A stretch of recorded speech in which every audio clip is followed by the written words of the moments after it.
ఉన్న బంగారాన్ని విడిపించి ఆ రోజు ఆన్లైన్ రేటుకే మేము కొంటాం. Sharma gold company.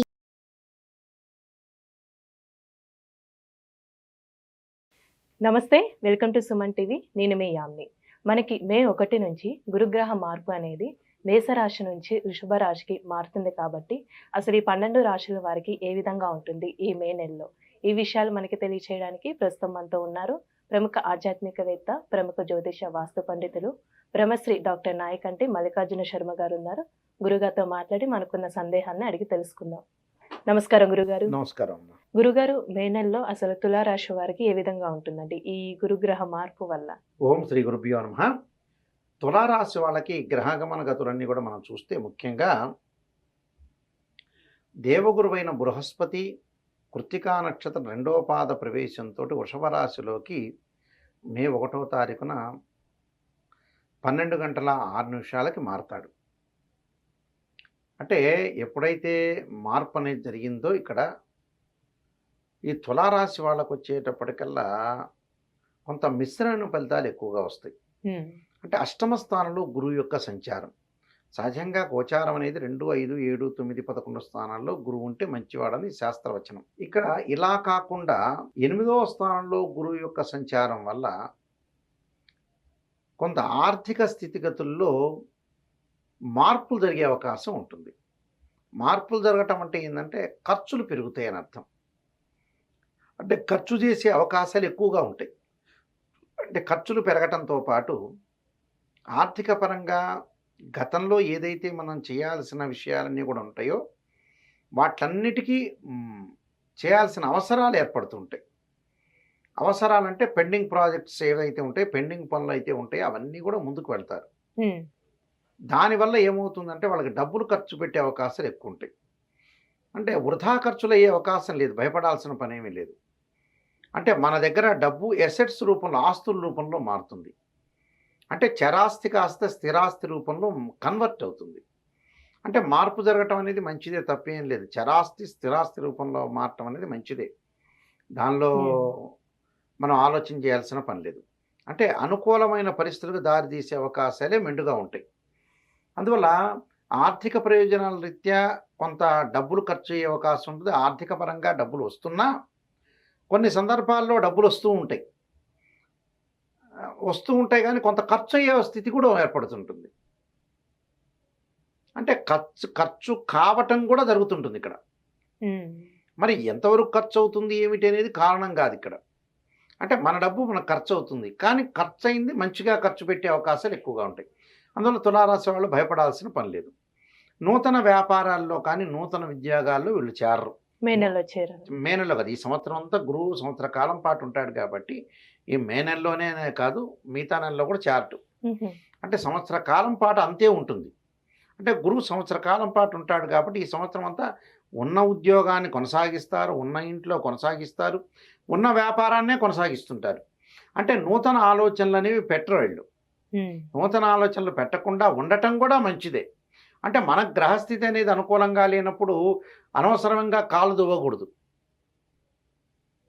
కాలానికి పరిష్కారం ఎలా ఉంటుంది అని అంటే జీవితంలో ఎప్పుడు కూడా మన స్థితి బాగలేనప్పుడు మనం అణిగిమణిగి ఉండాలిట. అప్పుడు కాలం చూసి భయపడుతుందట. ఇక్కడ భయం అనేది ఎలా కలుగుతుందని అంటే ఎదుటివాడికి మనం సహనంగా ఉంటే ఎదుటివాడు భయపడిపోతాడు. అదే గాంధీ మార్గం కదా. బ్రిటిష్ వాళ్ళతోటి గాంధీ ఎందుకున్నాడు? అలా ఉంటేనే బ్రిటిష్ వాళ్ళు భయపడగలిగారు. అలానే ఇక్కడ కాలంలో గురువు వీళ్ళకి రాసి వాళ్ళకు బాగలేదనుకోండి, బాగలేదనుకంటే ఆదాయాన్ని చాలా జాగ్రత్తగా ఆలోచన చేయాలి వీళ్ళు. అప్పుడు ఆదాయాన్ని చాలా జాగ్రత్తగా ఆలోచన చేస్తే మనం ఎంతవరకు ఖర్చు పెట్టాలి మన జీవితంలో, వీళ్ళు వృత్తిపరంగా కూడా తోటి సహచరులతో జాగ్రత్త ఉండాలి. ప్రమోషన్లు కాస్త మారిపోయి డిమోషన్లు వస్తాయి వీళ్ళకి. ప్రస్తుతం చేస్తున్న వ్యాపారంలో పార్ట్నర్షిప్ వ్యాపారం చేస్తుంటారు కదా, ఆ పార్ట్నర్ తోటి మితంగా ఉండాలి, ఎక్కువగా మాట్లాడకూడదు. మాట్లాడితే వివాదాలు వస్తాయి వీళ్ళకి. అంటే వివాద రహితుడుగా ఉండాలి వీళ్ళు. అంటే వివాదాన్ని కొని తెచ్చుకోకూడదు వీళ్ళు. అంటే మనకి కాలం అనేది కాటేస్తుందని మనం అనుకుంటాం చాలాసార్లు. అంటే కాలం అనేది కాటేసే అవకాశం ఉంటుంది కాబట్టి ఆ కాలానికి విధికి తల వంచాలి. అంటే విధి బలమైంది, మానవుడు బలహీనమైన వాడు ఇక్కడ.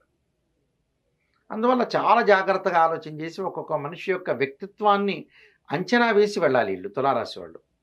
తొందరగా డబ్బులు ఎరుగుబడితే వాళ్ళకి ఇవ్వకూడదు. వీళ్ళు ఇస్తే మళ్ళీ రిటర్న్ వచ్చే అవకాశం లేదు ఇక్కడ. అలానే ప్రతి వాళ్ళతోటి కూడా ఆలోచన చేయటంలో తప్పు లేదు, కానీ వీళ్ళకి ఈ సంవత్సరం అంతా కూడా తగిలే వాళ్ళంతా కూడా వీళ్ళకి అనుకూలమైన వ్యక్తులు తగలరు. అంటే ఆపోజిట్ మనుషులు ఉంటారు. అంటే ఈ మాటలన్నీ కూడా విని ఊరుకోవాలి వీళ్ళు. పెళ్లి సంబంధాలు కూడా 1, 2 తప్పిపోయి 3వ సంబంధం కలుస్తుంటుంది.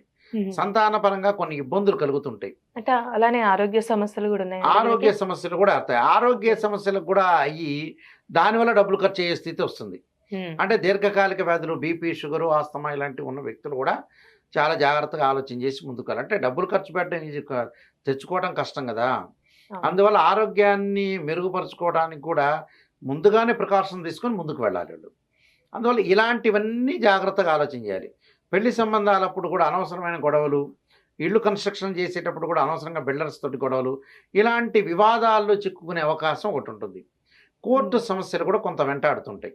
అందువల్ల ఇవన్నీ ఆలోచన చేయకుండా చాలా జాగ్రత్తగా ఆలోచన చేసి ఎవరితోటి కూడా మాట్లాడకుండా మితభాషగా ఉండి చాలా జాగ్రత్తగా అంచనా వేసి ముందుకు వెళ్ళాలి. అలానే ఇప్పుడు కోర్టు సమస్యలు ఉన్న వాళ్ళకి ఎలా ఉంటుందండి? కోర్టు సమస్యల వాళ్ళ కొంత పరిష్కారాలు అనేవి వివాదంగా ఉంటుంది, కానీ పరిపూర్ణంగా పరిష్కారం కావు, అలానే నిలబడిపోతుంది. విద్యార్థులు కూడా అధిక శ్రమతోటి ఉత్తీర్ణత శాతం పెరుగుతుంది, కానీ వేరే వ్యాపకాలన్నీ పెట్టుకోకూడదు వాళ్ళు. పిల్లలు కూడా అంటే రకరకాల గేమ్స్ కానీ వాటి మీద కాన్సన్ట్రేషన్ చేయకుండా జీవితాన్ని చాలా జాగ్రత్తగా నడిపించుకుని ముందుకు వెళ్ళాలి. స్త్రీలకు కూడా వివాదంలో చిక్కుకుంటారు వాళ్ళు. వివాదాలు చిక్కకుండా ఏదైతే ఉన్న వివాదాలని చాలా జాగ్రత్త పరిష్కారం చేయాలి. అంటే ముళ్ళ మీద గుడ్డ వేశారు, ఆ గుడ్డని ఎలా లాక్కొని బయటపడాలి ఇంకంతే. ఆ తర్వాత మళ్ళీ ఆ గుడ్డ అక్కడ వేసుకోకూడదు అని అర్థం టోటల్గా. అంటే వివాదరహితుడిగా ఉండాలి. చాలా జాగ్రత్తగా జీవితాన్ని వీళ్ళు నడిపించుకొని ముందుకెళ్ళాలి. ఎందుకంటే ఇలాంటి విషయాలు వీళ్ళకి చెప్పామనుకోమ్మా జాగ్రత్త పడతారు. ఇది నెగిటివ్ షేడ్ కాదు, ఇది ఉన్న విషయాన్ని ఫ్రాంక్గా చెప్తే మనం వాళ్ళని సేవ్ చేసిన వాళ్ళం అవుతాం. ఇలా గురువు గారు నాయకంటి గారు ఎలా చెప్పారు, మనం ఈ సంవత్సరం అంతా జాగ్రత్త ఉండాలి డబ్బు గురించి, అంటే వాళ్ళు బాగుపడినట్టు అర్థం. అలా మనం చెప్పిన ప్రకాశం తీసుకుంటే బాగుపడినట్టు. అలా కొన్ని పరిహారాలు చేసుకుంటే చాలు. పరిహారం అంటే ఏంటండి? పరిహారం అంటే ఆరోగ్యపరంగా వీళ్ళు ఆరోగ్య ఇబ్బందులు కలిగి డబ్బులు ఖర్చు కాకుండా ఉండాలంటే ఆరోగ్యాన్ని మెరుగుపరుచుకోవాలి. ఓర్ణమస్వే పంచాక్షర ఒకటి, శరీరే జర్జరీభూతే వ్యాధిగ్రస్తే కళేభిర్ ఔషధం జాహ్నవీతోయం వైద్యో నారాయణ హరి అనే మంత్రాన్ని, దేవానాంచ ఋషీనాంచ గురుకాంచన సన్నిపం బుద్ధిమతం త్రిలోకేశం తం నమామి బృహస్పతి అనే మంత్రాన్ని చక్కగా చదువుకుంటే చాలు. చక్కగా చదువుకొని భగవంతుడి యొక్క అనుగ్రహాన్ని, నేను చెప్పిన విషయాలన్నీ కూడా పాటిస్తే ఖచ్చితంగా మంచిగా ఉంటుంది వాళ్ళకి. చాలా చక్కగా తెలియజేశారండి. తులారాశి వారికి సంబంధించి ధన్యవాదాలండి. నమస్కారం అండి. సుమన్ టీవీలో మీ పర్సనల్ అండ్ బిజినెస్ ప్రమోషన్స్ కోసం కింది నెంబర్కి కాంటాక్ట్ చేయండి.